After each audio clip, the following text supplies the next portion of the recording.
wonderful ideas and suggestions for guests and topics. Great events, programs, and documentation. All the countries are listening.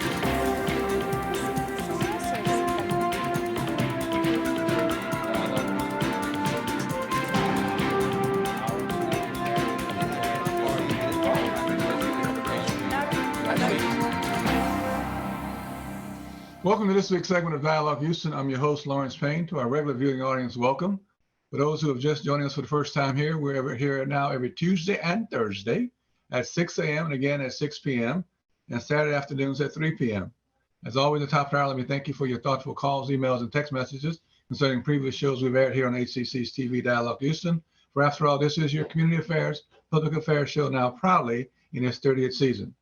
We have a great show prepared for you today, and is a good friend and a wonderful author, local author, who we have featured before, and I'm just so happy to have him back here on Dialogue Houston. None other than our good friend Russell Richard, who has a new book entitled Hindsight, Lessons from COVID-19 Pandemic.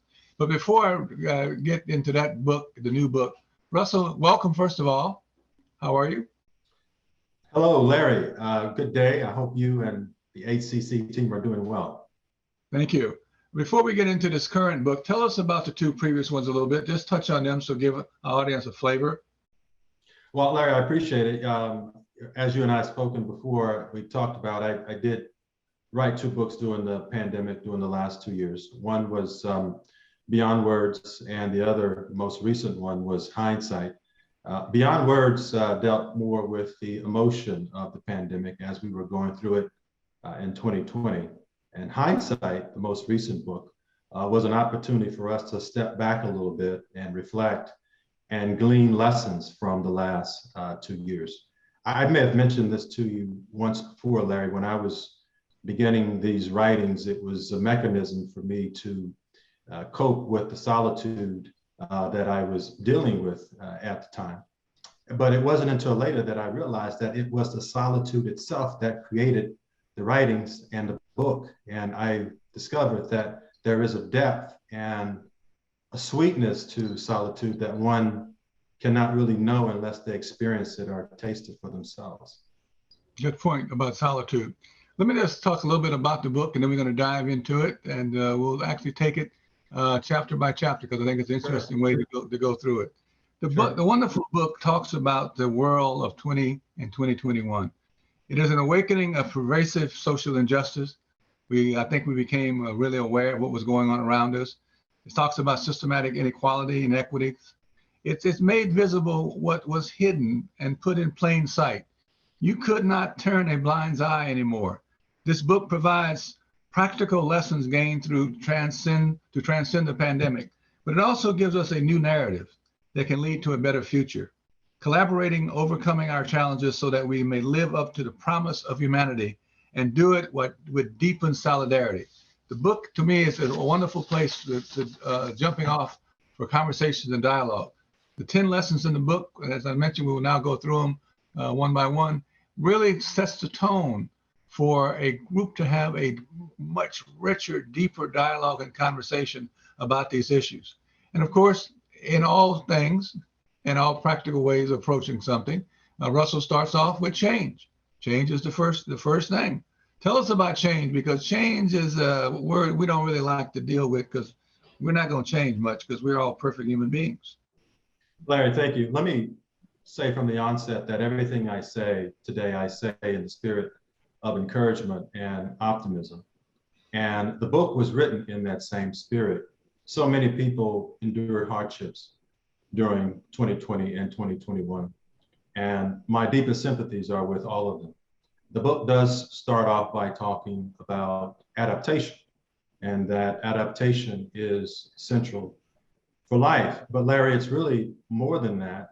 Adaptation is a way of life. We all have been adapting throughout our lives as we age, as we start new jobs, from day to day, we are adapting. We must adapt. Those who do not adapt become stagnant.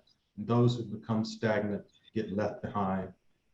And those who get left behind are eventually forgotten about. So adaptation is the key now and moving forward. Adaptation comes in many ways, in many ways. It starts with our work and our family time and giving our sense of who we are. But it also talks about change and adaptation as far as normal. That word normal, we begin to realize is a word that has lots of meaning and lots of different parts of it. We talked about the old normal, the mid-normal, the new normal, the future normal. How do you see things under that banner of the word normal? Well, Larry, when I hear the word normal, I link it to culture. Culture is how we do things. It's how we think. It's how things get done. I think the notion of normal is fleeting. Just consider how quickly it vanished over the first year, second year of the pandemic. I think the way we think about moving forward is not necessarily moving to a new normal, but creating a new standard, one that is better than the past, one that's better than the present day, one that helps us ensure that we can build a more prosperous, sustainable future. That's an important way to look at normal. Let's move on to the next chapter, which is inequality affects everyone. I was really taken by this chapter because the issue of inequality affects everyone. As you mentioned in your last comment, normal is limited to culture. It's linked to culture, rather. Normal is linked to culture. Normal for whom? Let's explore a little deeper this thing about normal. An ethical and moral issue. Normal is tied to equality and inequity. What's normal for one is not normal for the other, and vice versa. And, we're talking about culture, so we have to talk about how we change the culture. And changing the culture, as we know, is a very difficult, long task. But you have some great insights on how you see perhaps that happening. Well, there's a lot to unpack, Larry, when we look at the book in its entirety. But I do speak in chapter 2 about normal, and I talk about inequality in very, I think, concise terms. Look, I think we all will have an encounter with inequality. It's not a matter of if, but a matter of when. It can be as simple as us paying more taxes to allow people who don't have health care to have health care. It could be us having an encounter with a homeless person on the street, or it could be a matter of us not being able to find the talent to meet the needs of business because our education system has been flawed and inadequate over the years. So we will all have an encounter with inequality at some point in time. It's not a matter of if, but a matter of when. You mentioned that we all will have an encounter with inequality. I agree with you totally on that. I don't think that's true of some people, though. Inequality and equity, those two words we've used a lot, and you and I have spent a lot of time working in other arenas with these words and the meaning of these words and the content. I think people really see that there is the haves and the have-nots and the divide. And a lot of things that affect others don't affect me. Now, the pandemic brought that to a kind of a reality. They were all in this together. But now that things are lifting again and things are getting back to somewhat kind of, I won't say normal, but getting back to another phase, people have seemed to lost that whole idea that we're all in this together, and that one suffering is everyone's suffering. And I think you see that played out particularly in the next thing you're talking about, which is healthcare. Health impacts the economy, but health is an important thing for everyone. And how do we have access to health for everyone is a key issue going forward, is it not? Well, of course it is, Larry. And let me point out, we're talking about the pandemic. Sometimes we speak about it in terms that may sound like the pandemic is behind us, it's over. The pandemic is not over. We are still in the middle of the pandemic. What is happening is we are adapting, and certain parts of the country, certain parts of the world are doing better than others. But we are still adapting and adjusting to this new era and this new future that we're building. I'm of the opinion that disease anywhere is a threat to health everywhere.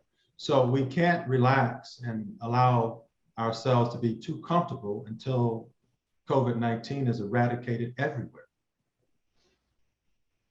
Well, on that point, our challenges are common, which leads us to the next part of the discussion. But if our challenges are common and they're all kind of in this together, speak to that a little bit. I don't think, again, I'm playing devil's advocate here a little bit today. I don't think people see that our challenges are in common, or that the challenges we face is something that we should collectively work on for our bright future together going forward. I think really we're going through the pandemic, as you said, it's still going, but I do think people are really beginning to take stock of mine, yours, and theirs. And I think it's kind of like, let's get back to making sure that we're taking care of the other, however you define the other. The other will have to take care of themselves. I see a lot of comments being made about this side of town, that side of town. People who live in gated communities speaking about other parts of the town. How do you see this challenge to our common understanding of that we're all in this together? Well, Larry, I was hopeful that COVID-19 would help us realize that we are all experiencing a shared experience, if you will, not just here in this city or here in this country, but around the world, and that our challenges are indeed common. The one most important challenge that we have is making our way through COVID-19. That is not unique to any one group or one individual. We're all having to deal with that. My hope is that COVID-19 would help us understand that we all have concerns about our families, about our work, about our community, about our health. Those issues are common to all of us. And I think that COVID-19 helped to amplify that, in my opinion. And I hope that as we move out of COVID-19, people don't forget about that. Well, as you say so rightly in the next chapter, the world is interconnected and interdependent. And that is such a great statement. But do you think that this issue of solidarity, that people need to really have a sense of solidarity more and more for our collective future, how do you see that being played out on a daily basis? You are in touch with many touchstones of this community and this city across the broad spectrum. How do you see that played out on a daily basis? Look, Larry, I refer to COVID-19 in the book as World War III, and that's not an overstatement. I'm stating very seriously. I cannot recall any time in history where the whole of humanity was united in sharing resources to combat a foreign adversary, albeit a virus. And so I think that is the most obvious example that we are connected and we are interdependent. When we think about the stress that this pandemic has played on the economy and supply chain, we found ourselves not getting certain products because those products or parts of those products were produced in other parts of the world. And so if that's not an example that we are interconnected and interdependent, then I don't know what is. And so I hope that, again, people don't forget about this experience and we use this experience to be better going forward. I totally agree with you. Hopefully that we can learn from these experiences for our collective future. As you so rightly talk about, the foundation is empathy and compassion. We need one another. And what I've seen lately around this issue of empathy, it starts with ethics. Ethics basically says that all human beings' lives matter, all human beings are equal. We didn't talk about having empathy and compassion by telling our stories and hearing from the other person their stories and understanding that to change the narrative, you change the outcome. And so the next piece is getting to equity. So ethics, empathy, and then equity. Equity is really the piece we're talking about, is it not? Because if we can't get to equity, we can have all the compassion, all the empathy we want, all the kumbaya moments we want, but it really still boils down to that issue of equity, does it not? Well, Larry, I think it's hard to find a silver lining in the pandemic. It's certainly hard to find a silver lining in death. But I think one thing that the pandemic has illuminated is it has exposed deficiencies in some of our most sacred institutions. And so now we know where there's a problem, now we know where there's a fracture in our system, where there is inequity, to put it bluntly. And so we have an opportunity now that we are aware to fix those things. And I hope that we don't lose sight of those things as we continue to move forward into this new era, but we spend the time that we need to fix what's broken. So what you're basically saying is the thing that you move into next, which is solutions require collaboration. We can't figure out how to work together and learn how to communicate better with each other and have greater listening skills.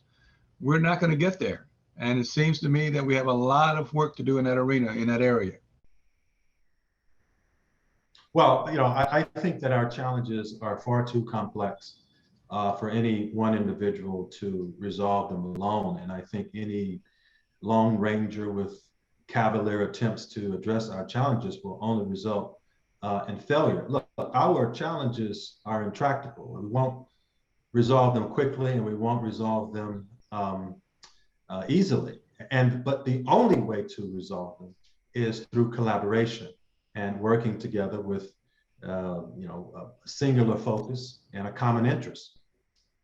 You and I both understand this next point very well, that a lot of this hinges on relationships, the ability to maintain, nurture, develop relationships over time with individuals, with human beings. And relationships in a very special way built on mutual trust and respect, because nothing happens without trust. Sure. And so it seems to me that part of this solutions toward collaboration is the ability to make sure we're taking the time to properly develop the relationships we need with other human beings from all walks of life, from all endeavors, from all sectors of our community, so that we can have a better chance because we've taken that time to break bread together, to get to know the other human being on the other side of that table, to understand their plight, their concerns, their needs, where they're coming from, listening to their stories, understanding that we all share stories of our lives. And that if we can do more of that, we seem to me we'll have a chance to get to that point that you're talking about. Well, I say a lot of things in the book. As I mentioned earlier, there's a lot to unpack, but one of the themes that I think is woven throughout all of the chapters in the book is that we should be working toward creating a better global community. And that means that we're all connected, and we definitely need to build the relationships that you refer to and create trust. Without trust, it will be very difficult for us to work through some of these challenges that we have. Look, I think some of the suggestions that I make in the book are aspirational, but I think they make sense. And Larry, the best way to test a notion or an idea is to hold it up to the light, examine it closely, see what it's made of, see what weight it will bear, and whether or not we can live with it. And if we can, we keep it. If not, get rid of it as quickly as you possibly can. There's no point in holding on to something that doesn't work. And so I think some of the ideals that I express in this book are not far-fetched at all. I think that we do have the answers to our challenges collectively. And if we could find a way to come together, I think we could resolve them. Let's talk for a moment rather about that word leadership, which leads us into the next phase of the book. And I love this quote from this section of the book: "The future is what you make of it." And the quote is this: "The future is too important to trust to incompetent citizens who masquerade as leaders." Yeah. That's it in a nutshell, because that's what we have now. That's what's going on in many sectors. Now, then, having said that, of course, we have some great leaders, some great civic-minded leaders, some great community leaders, some great public servants as leaders. But you also have the second batch who is holding things back because it's about their self-interest, about their agenda. It's not about the community's agenda. It's not about the civic engagement agenda. And so how do you begin to talk about this issue? Because that's such a great quote. Let's be clear. Well, thank you. I appreciate that. And I agree 100%. I think the future is what we make of it. Look, we can't predict the future, but we can imagine it, we can influence it, and we can build it. And if the saying is true that success or failure hinges on leadership, then leadership is the order of the day. And to the extent that we get the leadership piece right, will help us to build a more robust future. If we continue to do the same things and expect different results, then shame on us. Larry, look, I'm concerned about creating a future that is better than the past, better than the present day. And I think one of the ways that we do that is to only make pragmatic decisions and not get hung up on things that are unimportant. I'm not talking about utopian. I'm talking about a logical a future, one that we can all aspire to together. But we all have to step up and play that role of leader, do we not? Because we're not just talking about the elected leadership. We're talking about leadership, real, imaginative, or creative. And I think sometimes now there's a vacuum and a void where we need to step into that vacuum and void as leaders and begin to talk about what we see collectively need to be going on and happening. And I think it may produce, as you said earlier in different segments of the book, I think it may produce a new set of leaders, a new kind of leader, a new generation of leaders who rise to the occasion and understand that they have a role to play and must play their role for our collective future together. That takes us to the leadership revolution. And I love your 10 points on the leadership revolution. You can talk to them real quick if you want, but there are 10 excellent points. Those of you who have the book and who will be getting the book, you can go straight to page 39 and 40. I'm just telling you, so you can find the leadership revolution. But tell us about that real quick. Well, I think you hit it earlier, Larry. The future that we hope for, the future that we imagine, will require personal leadership from all of us. We all have a very important role to play in shaping a healthy, prosperous future. And if we disregard our role, then we bear responsibility for what the future becomes. If we do everything that we can to ensure a brighter future, then we'll have one. If we do nothing, then the future won't be what it could be because it lacks our personal contribution. This is our moment to right the things that are wrong, and it starts with leadership. Corporations, organizations, associations, and institutions all at this moment have to take a very close look at their leadership and determine if the leadership they have today is right for the future. Because look, this is a new era. We can no longer lead as though we're living in the era that's behind us. We have to do things differently. We have to look at things differently. And to the extent that we can think counterintuitively, I think we will discover solutions that can help us move forward in a positive way. But to live, excuse me, but to live in new knowledge requires courage. And courage is one of the things you talk about next, because courage not only to change, courage to change myself, to change situations, to change circumstances, to change challenges and opportunities, but that courage to change, to live in new knowledge and accept it, has to be based on understanding of history. Because to move forward, you have to know where you've come from. And you have to learn from the past that informs the present so we have a bright collective future together. And that history becomes so important because if you properly understand your history, you can create a sense of boldness within yourself. Because what you realize, it's really not boldness as we think of the word boldness. It is the ability to connect the dots, past, present, and future, and talk about what needs to happen. And there's another quote in the book, which I will quote now because I think it really sets the tone for this discussion we're going to have on this part. We can find solutions to many current crises and challenges by knowing the past that created the culture that produced the crisis and the challenges. It is about, again, that word culture. That culture is an historical context, and one must understand what has come before and who is currently in that culture that is protecting that culture at all costs, and who wants to see the culture remain the same and who wants to see the culture change. It is that boldness of understanding history that allows one to play in this arena. No, I thank you so much. I mean, you were thorough in your review of the book, and I appreciate that. And I think the point that you made about history and the present and the future is right on point. Look, history is not necessarily the past, it's the present. Because the attitudes and assumptions that we have today were forged by our history. And so basically what we're doing is we're living out our history today. And we're hopefully not taking it with us forward if we're correcting the things that are wrong. I am hopeful that our best days are ahead of us, Larry. As I mentioned earlier, I think COVID-19, this pandemic, exposed the deficiencies in our system that we have the opportunity to fix. And I hope that we do, and not allow those things to perpetuate moving forward, because too many people have been hurt, and too many people have been marginalized because of a system that we like to call normal. Right. I'm going to have to move a little quickly here to get the last two in, Rich, Russell, because we've both been talking very verbosely here. Sure. It brings me to one of my favorite chapters. The vision is disruptive. It's all about power and privilege. January 6, 2021, personal agendas, unrest, the lack of our common humanity, the lack of understanding our democracy. And you have, again, you talk about a phrase which I love.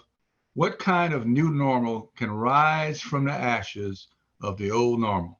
Quickly, let's talk about that so we can get to the last one on the unity. Go ahead.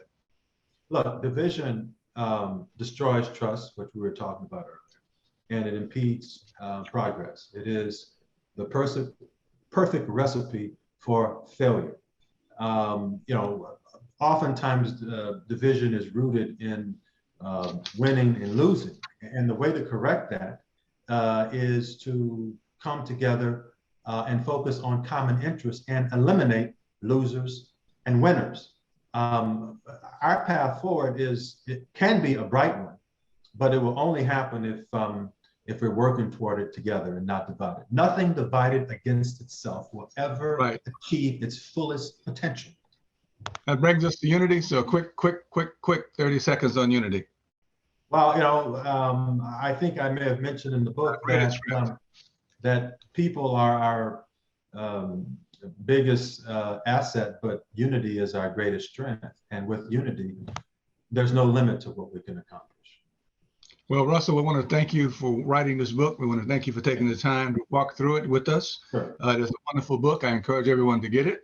And it really helps us to have this great insight to the book and to the COVID-19 challenges that have come past, present, and future that will be facing us as we go forward to try to come together as a people. It is a wonderful opportunity to be with you again, Russell Richard, and we thank you so very, very much. Thank you so much, Larry. It's great being with you. Let me end with just a word about Ukraine.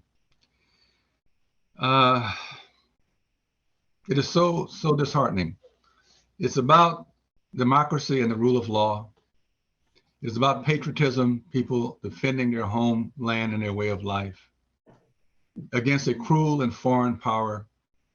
Ukrainians' resolve is a great source of strength. We should all take strength and courage from their resolve. The odds against the Ukrainians remain phenomenal, but they do not give up. They have hope, support, understanding, truth, and prayer on their side as we continue to support them with our hope, understanding, truth, and prayers. For Ukraine, we'll continue, and we will continue in our support of them as we go forward. It is the right and just thing to do. It is the thing that brings us all together as human beings. It speaks to our common humanity, and we have no choice but to rise to the occasion to play a greater part in our support of Ukraine. So until we come together again for Dialogue Houston in a very short time, thank you for being with us. As always, we appreciate your comments about the show. We look forward to you joining us in future segments. And until then, as always, peace, power, and love.